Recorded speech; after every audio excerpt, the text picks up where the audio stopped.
How's it going, guys? Welcome to the channel. My name's Kyle. This tractor came with halogen lights on the front of the tractor here, and yeah, I did add a light bar at one point, and it's good for, pushing snow in the wintertime, and it does give you a wide array of bright light, so there's really not a whole lot of problem seeing.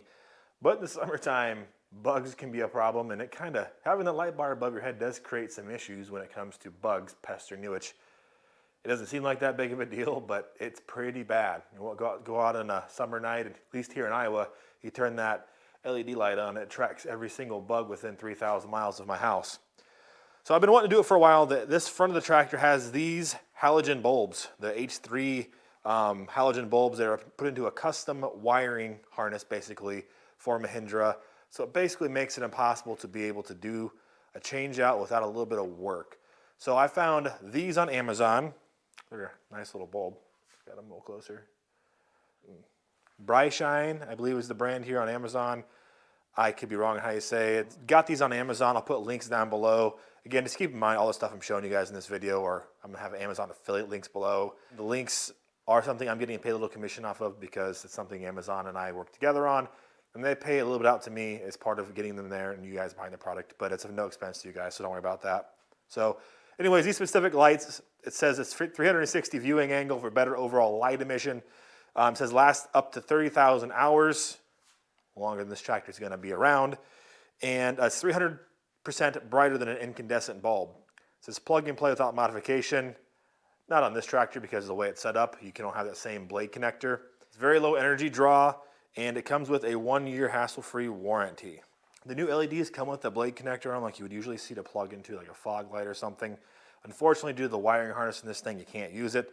So when you snip this off, I'm gonna be butt splicing these together to make it all work. And yeah, these little guys are 35 watts. The current halogen ones are, and the new replacements are 8.5. So there's significantly less power usage between the two bulbs with a lot more bright light coming out of them, which is what we want. And this way we don't have to worry about overloading any of the wiring in the tractor because we're needing less power to run these anyways. So they've got good reviews on them. We're gonna go ahead and hop into this right away. We're gonna splice these bulbs into the wiring harness, or not really the wiring harness, splice these into the little headlamp assembly they've created. And I'll show you how I did it. Basically, I'm using some butt splices, cutting it apart, crimping it, and I use it, since it's a heat shrink tubing on the butt splices, I kind of heat it up, get it all back together, bolt it in place, and that's all you gotta do. It's really not too difficult. The only thing is there's 4 lights on this tractor, kind of 2 of them that are facing forward and 2 that kind of face out. So, I do know these halogen bulbs suck. Yeah, the loader does get in the way a lot, but I can already tell you by a little bit of testing I've done that this is gonna help quite a bit because you get a little bit higher viewing angle as well. So anyways, we're gonna go ahead and hop into this. Hope you guys enjoy the video. We'll regroup here once we get a little farther in the video. All right, to get these lights out, you basically have to pull off these rubber caps in the back. Just be careful, they should come right off. There's a little bit of pulling on them. You just gotta yank them off the back like that, and they will come down the wire. And then on the back side, I'll get you in there. You have to unclip these wires here. To do that, there's a little clip on the side, and you just push down and pull them apart. With one hand, you can even do it. So how easy that is. Get you up in here so you can see, but on the back side of this, see this little screw right here, the little Phillips screw? If you back that out, this entire light assembly will come out. The bulb and the wires that hook into the wiring harness. So you can see side by side, this is the setup. Basically, they're using this H3 bulb and put it into a specific connector for its wiring harness. So you can see it's the same thing. It's a little bit longer. The LED is a little bit longer, but it fits in there no problem. So on these lights, I'm measuring from the end of the connector here up 1.5 inches. And that is how much I'm cutting off. So right there, we're gonna cut right there. Take these cutters, and we're gonna cut that off. All right, now we're gonna go ahead and strip it off. Strip off the insulation. Make sure you get all the little fibers off of there. Get the light prepped. You can do this however you would like to do, but I'm using the butt connectors, the butt splices. I think that's the best route in my opinion. So you could also just create a little bolt connector, put it together, but as you're seeing here, we're kind of being tied up for space. So we went ahead and got that stripped off and cut to length. And now we're gonna go ahead and grab our assembly here. What I've been doing on these is measuring up about 3/4 inch on the white wire and cutting it, and then pulling this old halogen bulb through.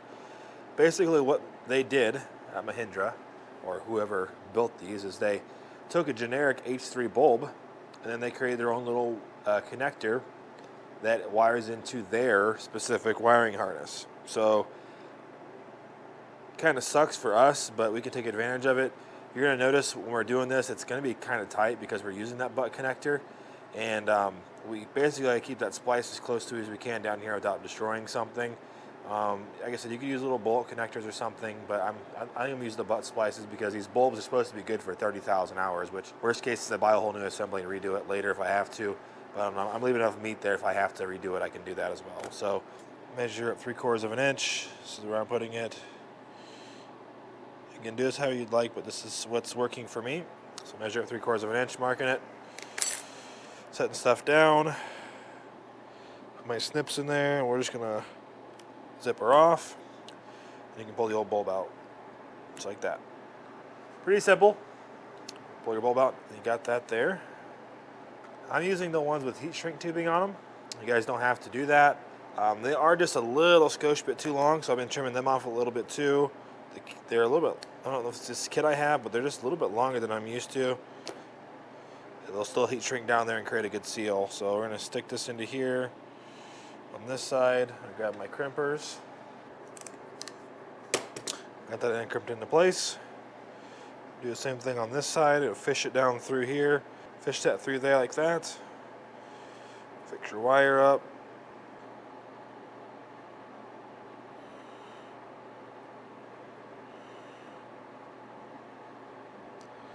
Put it in there like so.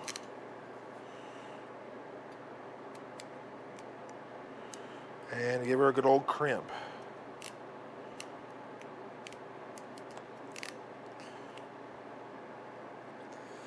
Make sure she's tight like a tiger.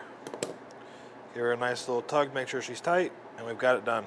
Pretty simple to do. I mean, if you want to use different connectors, you can, but this kind of keeps it very similar to factory. All we're doing is snipping in a new piece there, and then keeping the lengths the same. Because on the back side here, you've got your little ground cable you got to use to connect back onto everything. So pretty quick and simple. Let's go ahead and I'll pull this back a little bit. We'll heat the heat shrink tube up and get her to seal off good. Let's go ahead and do that. Old heat gun here. Careful not to get anything too hot that you're not supposed to. You don't want to screw something up. I like to use this little connector here to help reject the heat away. It's a little more controlled, I feel like anyways. Like that. She's good to go. Shrunk down on there. The bulb's installed. Let's go ahead and drop it back in the tractor. Just the exact opposite way of how you took it out. It's pretty simple. Just be careful not to break anything. It's just gonna cost you more money. This is one of them situations where it just could be easier to take the loader off, but I'm too stubborn to do it. So I'm just gonna climb over everything like I have been, and get up in here and show you guys how to put this back in. Turn the light on, throw my GoPro in here so you can get a view of the inside, so you can exactly see what's going on. Here, so I can't drop the bulb. That'd be bad. In case you happen to drop these little screws, they are truss head, or M3 by 4mm long. They're an odd size. They're really small.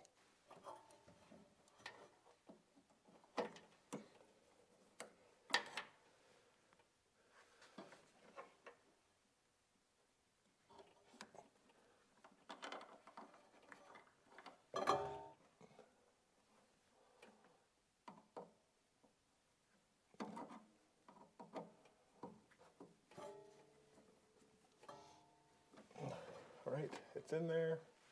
Get that grommet back up tight around it, like so. And we're good to go. Everything is in there, ready to go. It's turned on. And we'll go ahead and flip the switch on. Look at that. Those babies are bright.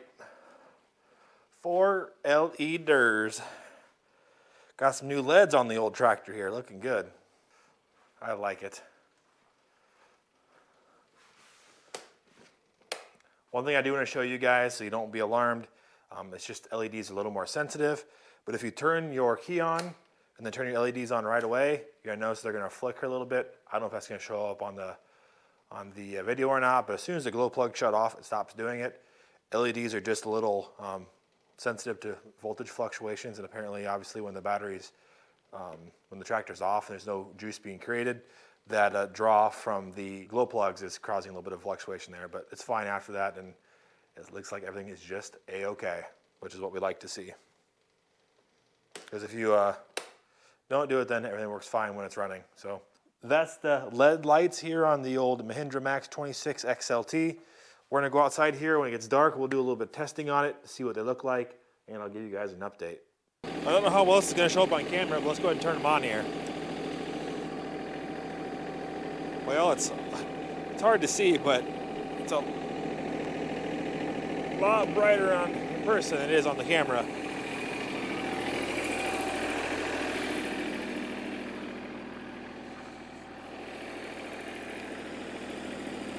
They are blazing.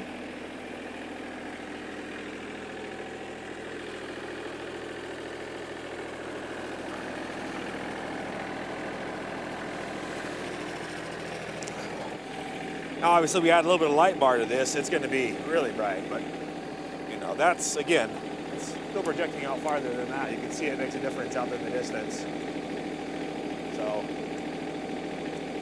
quite a bit brighter, which will be nice for those summer nights when I don't want the overhead light on when I'm doing something. You can see, like I said before, you guys probably won't be able to see me. I'll turn this backlight on. You can see me then. There we go. But in the middle of summer, I don't want that on too much because, you know, it's nice and all, but it attracts a lot of bugs.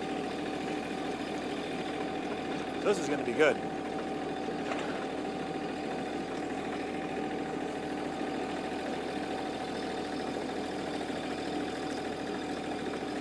Definitely project a lot higher, and what's nice is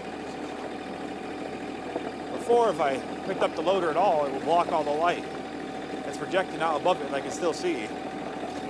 Now obviously it's not ideal, the bucket's going to be in the way, which is part of the reason why I got the light bar, but these look really nice. I think I got some footage here, we'll put it up next to it to see how does it compare. How does it compare to the old style lights? Nothing compares to the old light bar though. That thing is great. Well, ladies and gents, that's going to wrap it up for this episode. Hopefully I explained this stuff well enough for you guys to be able to follow this yourself and to be able to replace these lights. I don't think it's that hard of a task. Again, you probably could do the wiring a little bit differently than I did, but I thought, you know, these are supposed to be 30,000 hour bulbs. I guess what I'm getting at is the way I wired them with the butt connectors. You could use either a little plug-in, you know, a blade, or little bullet connectors. That would help too if you want to make sure you have things interchangeable. I figure worst case, if I had a light burn on anyways, I have to buy the whole little wiring assembly. So if that happens, I'll just buy one of those from Mahindra, I guess, if I had to, or try to splice something in there and get the new LED put back in. But I'm super happy with how these bulbs are performing. They're really bright. I don't know how well it's going to show up on the video here, but like I said, when I showed you that test out, they're really bright, but the video doesn't give it justice. For being the 4 headlights on this thing, obviously that light bar up above is going to be far superior. It's a lot higher wattage. There's a lot more LEDs in that 12-inch light bar. But like I said before, I want the option for different lights because those little halogen bulbs that were in there just did not do good. In the summertime, it's good to use those headlights to keep the bugs buzzing around my head. So I don't know. I'm happy with it. I thought it was pretty quick. It didn't take me very long. Once I figured out how exactly I wanted to do this, I probably had a half hour to an hour's worth of work in it. But it took me longer because I lost a screw, had to find some screws to fit. Which, by the way, if you're losing those little screws, they're like an M3 by 4 millimeter screw. So I had to buy some because I couldn't find the one. I have no idea where it went. It's gone forever. But anyways, be careful with those little screws and just have some patience doing it. It's kind of in a weird spot up and out of the way. You could probably take the hood off if you wanted to, or take the loader off to help. But I just didn't want to have bother with any of that for now, so I just didn't do it. And suffered this way and got it done. I'll put links below to all the stuff I used today. Basically, you need some wire strippers, some crimpers, a screwdriver, a little bit of patience, and a heat gun if you're going to use the heat shrink tubing on your connectors. You don't have to do that, but I like to keep stuff as close to watertight as possible so that doesn't become a problem in the future. So again, I'll put Amazon affiliate links below to all that stuff. Just keep in mind, again, I do get a little commission off of that, but it's of no expense to you. I have to disclose that information to you. I can't just blindly just say, hey, click these links, because that's unethical, and I have to tell you that. So anyways, long story short, I hope you guys found this informative.